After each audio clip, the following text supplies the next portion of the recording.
Now, before you bite into that juicy apple, you might want to hear this. Every year, the Environmental Working Group drops its dirty dozen.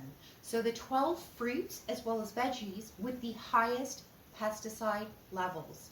Now, on the 2024 list, strawberries, spinach, kale and mustard greens, as well as grapes, peaches, pears, nectarines, apples, peppers, cherries, as well as blueberries made that list. So the question is, why should you care? Pesticides literally are not just dirty, they're seriously dangerous. They've been linked to cancer, birth defects, reproductive as well as developmental issues, and some can literally mess with your nervous system.